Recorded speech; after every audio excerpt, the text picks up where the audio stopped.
दुसरा विषय मौजा बेडगावचा आहे. बेडगावला 1999ला सदर व्यक्तीने ती प्रॉपर्टी घेतलेली आहे. त्या प्रॉपर्टीमध्ये ते राहत आहे. कालांतराने त्यांनी 2008ला टॅक्स चढलेला आहे. 2008पासून 2024-25पर्यंत त्यांचा टॅक्स चढलेला आहे. त्याच्यानंतर माझा पण चढलेला आहे. आता विषय असे झालेला आहे की सेक्शन 44, 45, 47 महाराष्ट्र त्याच्यामध्ये येणेसुद्धा झालेलं आहे. येणे करणं हा गरजेचं आहे. या लेआउट म्हटल्याने होत नाही. सातबारा युवरती होणार जर म्हणून तुम्ही सातबाऱ्याचं होणार आहे ते चालणार नाही. कारण की महाराष्ट्र जमीन महसूल अधिनियमाचं तंतोतंत पालन करावं लागते. सेक्शन 44, 45, 47 शासनाला ₹1 सुद्धा त्या लेआउटमध्ये गेलं ना. प्यू लँड सोडले ना ओपन आहे. म्हणजे नगररचना अधिनियम 1966मध्ये जर त्याच्यामध्ये 40चं नियोजनचं पण त्यात झालेलं आहे. म्हणजे हे अवैध लेआउट बोकस बनावट लेआउट असं जर म्हटलं तरी चालेल. त्यांना ते विकलं होतं आणि इथं कसं आहे एकच प्लॉट 10 लोकांना विकण्याचा त्यांचा गोरख धंदा चालू आहे. याची जाहिरात आम्ही सरपे साहेबांकडून दिली होती. याची जाहिरात आमच्याकडे आहे. कॉपी लागली आम्ही तुम्हाला देतो. एकच प्लॉट 10 लोकांना विकते. कारण की त्याचं कसं आहे नोंदणीच नाही आहे आणि भारत माता ही सोसायटी रजिस्टर नाही आहे. चॅरिटी कमिशनर साहेबांकडे जर तुम्ही गेले ते म्हणाले की आमच्याकडे रजिस्टर नाही. जी सोसायटी रजिस्टर नाही ती वर कसं काय करते.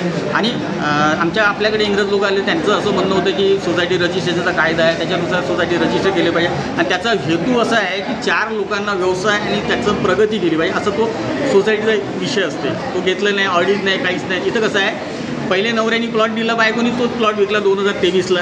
आता ही जो ओनर ऑफ दी प्रॉपर्टी झाल्या सुप्रीम कोर्टाचं डायरेक्शन आहे 15 वर्षापासून मालक जर तिथं राहत आहे कोणाच्या प्रॉपर्टीवर तो 12 वर्ष जर असेल तर तो मालक होते.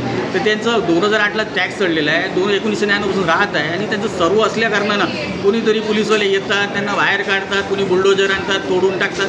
तोडून टाकतं बरोबर आहे पण आपलं महाराष्ट्र आहे ना आपलं बिहार राज्य थोडी आहे.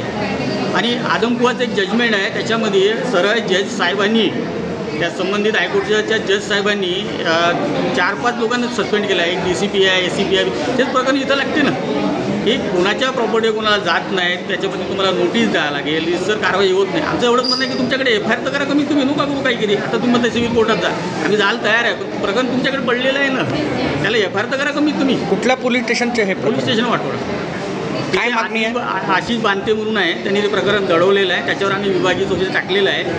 PI जामदार PSI मेटे नाही PSI ढवळे PI जामदार यांच्यावर आम्ही विभागीय चौकशीसुद्धा लावलेली आहे पण आमची चौकशी अजून लागलेली नाही. पोलीस आयुक्त साहेबांना भेटलो होतो. पोलीस आयुक्त साहेबांनी तक्रार निवारण घेतलं होतं. आत्ताच त्याच्यामध्ये आम्ही गेलेलो आहे. ते आमचं पहिलंच होतं. आमचं टोकन नंबर 55 आमचं दिलं झालेलं आहे. आम्हाला माहितीसुद्धा दिलं होतं. आम्ही बोललो आमचं व्यथा केलेलं आहे. त्याच्यानंतर त्यांनी डायरेक्शन दिले कोणतरी PI मॅडम सीमा होत्या त्यांनी ते आता बोललं आहे. आता ह्या प्रकरणामध्ये जर तो मालकी कसं आहे काय हे जर पाहायचं तर तुम्हाला ग्रामपंचायतला पत्र द्यायला लागेल MECBला पत्र हे पत्रव्यवहार का नाही करत. आता आपलं दिगोरीचं प्रकरण झालं त्याच्यामध्ये आमचे ते पण इन्व्हॉल्व होते. त्याच्यात आमच्या प्रकरणाने इन्व्हॉल्व होते ना. आम्हाला तर आमचं कागदपत्रसुद्धा देते 156(3) जर आम्हाला कोर्टात जायचं ते सुद्धा आम्हाला पेपर देत नाही. आमचं एवढंच म्हणणं प्रकरण तुमच्याकडे आणि PI चौधरी साहेबांनी प्रकरण बनवलं होतं. ACP भटकर साहेबांनी तयार केलेलं आहे आणि माननीय DCP साहेबांकडे प्रकरण गेलं होतं. काही कारणाचं परत आलं आहे आणि त्याची आम्हाला तुम्हाला देत बी नाही परत तुम्ही सर्व करून टाकता ही चुकीची बाब आहे ना. काय मागणी आहे तुमची. आमचं एवढंच माहिती आहे आपल्याकडे जर लोकशाही आहे भारतीय संविधान जर आहे 14-15 आमचं वय आहे आणि कायद्याचं जर आम्ही पालन करतो तर कायद्याचं पालन तुम्ही करा आणि कायद्यानुसार काम होऊ द्या ना. त्याच्यात गुन्हा दाखल होते तर गुन्हा दाखल का नाही करत आणि तुम्ही संरक्षण कसं काय देऊ राहिले त्यांना. त्या बोकस लेआउटमध्ये त्यांना संरक्षण म्हणजे इथं कुठेतरी काहीतरी पाणी शिजते. आमच्या प्रकरणामध्ये यांना न्याय पाहिजे. FIR होऊन त्यांचं यांची जे काही होतं ज्यांचं जे काही झोपं तोडलं बुलडोजर आणलं हे त्याच्यात त्यांना न्याय पाहिजे आणि तो प्लॉट पुन्हा यांना पाहिजे. मला नको आहे मी सोडून देईल लागेल मला काही प्लॉटचे पैसे नको काहीच नाही पाहिजे पण त्यांचा प्लॉट त्यांना मिळाला पाहिजे.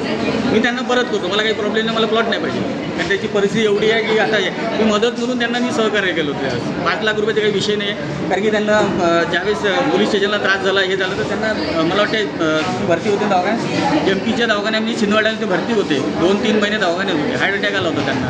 मग त्यांना न्याय मिळाला म्हणजे एवढंच माझं काहीच नाही. फक्त FIR होते ते FIR झालंच पाहिजे आणि सदर जे काही कोणी जे आरोपी आहे त्यांना तात्काळ हे करायला पाहिजे आणि दोषी अधिकाऱ्यांना निलंबित केलं पाहिजे एवढं माझं म्हणणं.